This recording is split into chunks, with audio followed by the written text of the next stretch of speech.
when we worship Allah through the Tawheed al-Asma wa Sifat, we do so insisting that we do not give human beings Allah's names and attributes. As we don't give Allah human attributes or the attributes of His creation, we also should not give the creation the attributes of Allah, which is what has happened in certain groups. You can find it in the Old Testament, New Testament, where they speak of Melchizedek. Melchizedek is described as being without father or mother or genealogy.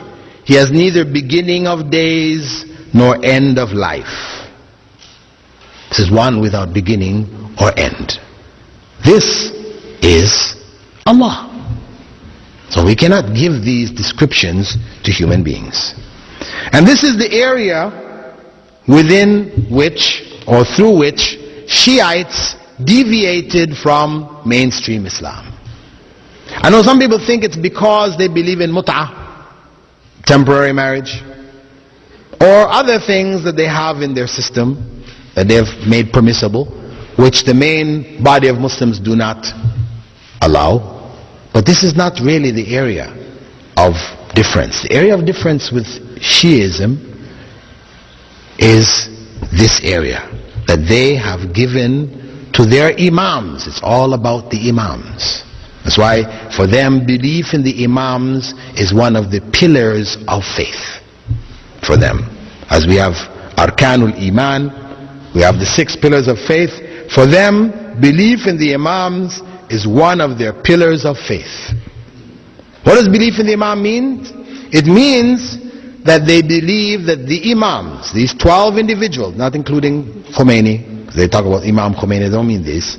They mean Ali, Hassan, Hussein, those his 2 sons, and from Hussein another 9 descendants who they call together the 12 Imams. Now, what are the qualities of the 12 Imams? First, among those which are the qualities belonging to Allah, is that they are absolutely infallible. They cannot commit error, not even error of thought, not even to think wrong, a mistake, accidentally, deliberately, inwardly, outwardly, no way. Now some people, if you mention this to Shia, they may say, no, we don't believe that. No, we don't believe that. Well, there is a book called The Faith of Shia Islam. And it's not one book, but there are many books like this, written by Muhammad Rida Al-Muzaffar, one of their scholars,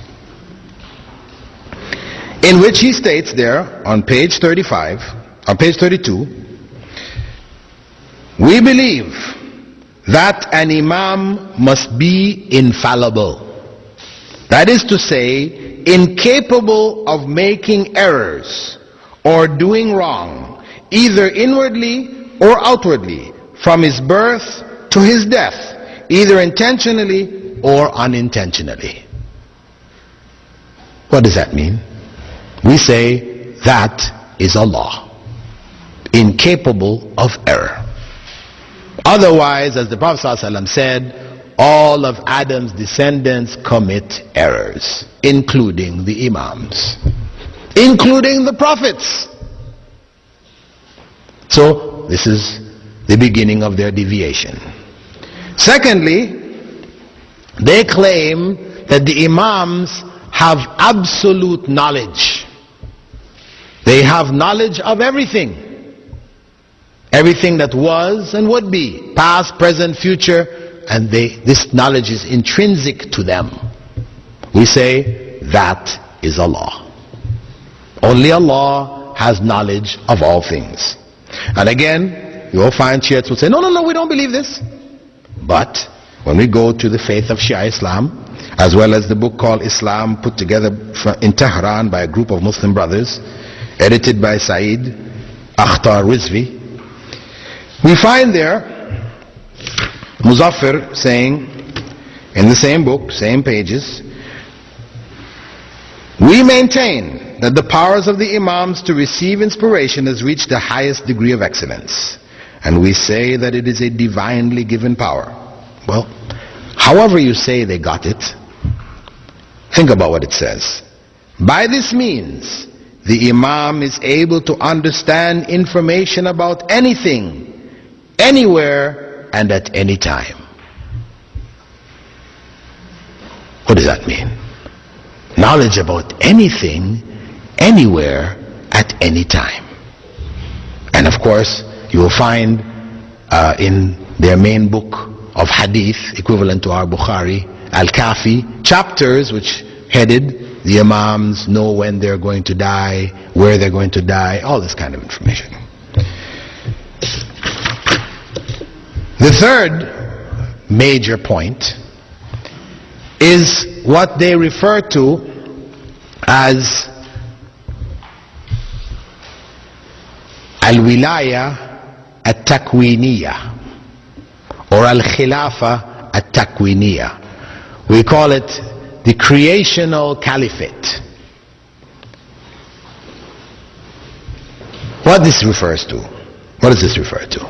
As Imam Khomeini said in his book called Al-Hukuma Al-Islamiyya on page 52, certainly the Imam has a dignified station, a lofty rank, a creational caliphate, and sovereignty and mastery over all atoms of creation. Sovereignty and mastery over all atoms of creation. This is the statement. This is in their books.